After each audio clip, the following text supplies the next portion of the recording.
ইমান নষ্ট হইত না। কিন্তু রাসূল বলেছেন এখন যদি আমরা এইটা স্বীকার না করি বা নাও মানি আমাদের কি ইমান থাকবে? কারণ রাসূলের কথা যে মানতে হবে এটাও আল্লাহ পাক স্পেশাল আয়াত নাযিল করে কোরআনে জানিয়ে দিয়েছেন, মা আতাকুমুর রাসূল ফাখুযু ওয়া মা নাহাকুম আনহু ফান্তাহু।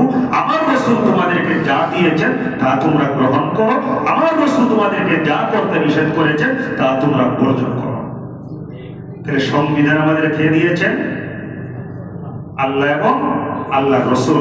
আল্লাহ তো দিয়েছে রসুলের মাধ্যমে, রসুল আমাদেরকে করে দিলেন। রসুলের জীবনের শেষ হজে বিদায়ী হচ্ছে আরাফাতের ময়দানে।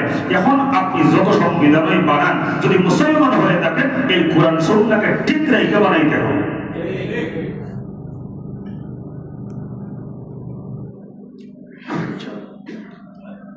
আচ্ছা, আপনারা কি এমন আলোচনা শুনেছেন কোনদিন যে আলেমদের কাছ থেকে যে একদিন আল্লাহ রাব্বুল আলামিন আদম আলাইহিস সালামকে, আপনাকে, আমাকে, আপনার আমার বাপ দাদা 14 গোষ্ঠীরে পৃথিবীর শুরু থেকে শেষ পর্যন্ত যারা আসবে সবাইকে আল্লাহ একটা প্রশ্ন করছিলেন, আলাস্তু বিরাব্বিকুম, আমি কি তোমাদের রব নই? আল্লাহ আমাদেরকে তার রবের স্বীকৃতি আমাদের কাছ থেকে নিয়েছিলেন। এমন একটা প্রশ্নের খবর কি আপনারা জানেন?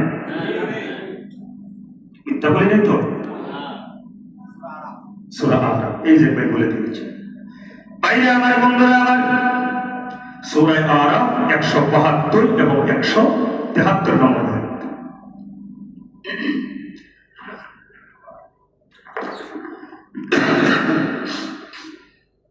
আল্লাহ রাব্বুল আলামিন বলেন, وَإِذْ أَخَذَ رَبُّكَ مِنْ بَنِي آدَمَ مِنْ ظُهُورِهِمْ ذُرِّيَّتَهُمْ وَأَشْهَدَهُمْ عَلَى أَنفُسِهِمْ أَلَسْتُ بِرَبِّكُمْ قَالُوا بَلَى شَهِدْنَا أَنْ تَقُولُوا يَوْمَ الْقِيَامَةِ إِنَّا كُنَّا عَنْ هَذَا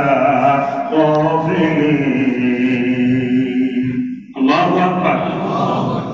ভাই, আপনারা যারা জুমার আলোচনা শুনেন, আমি আসার পর থেকে নিয়মিত আপনারা আল্লাহর ঘরে আল্লাহর সাক্ষী রেখে বলেন, এই মিম্বরে আমি কোনোদিন কোরআন সুন্নাহর বাইরে একটা কথা বলছি? যদি আমার কথা মিথ্যা হয় আপনারা এখনই বলবেন, আমি কোনোদিন কোরআন সুন্নাহর বাইরে এই মিম্বরে কোনো কথা বলছি? আলহামদুলিল্লাহ, আমার আর কোনো আপত্তি নাই। আমার দরকার না, এটা ওয়াজের মিম্বর না। ওয়াজে তো আমরা লম্বা সময় বয়ান করি, সময় কাটাইবার জন্য, মানুষের ঘুমটুম থেকে বাঁচায় রাখবার জন্য, হাসি কান্না অনেক কিছু করতে হয়। কিন্তু মিম্বরের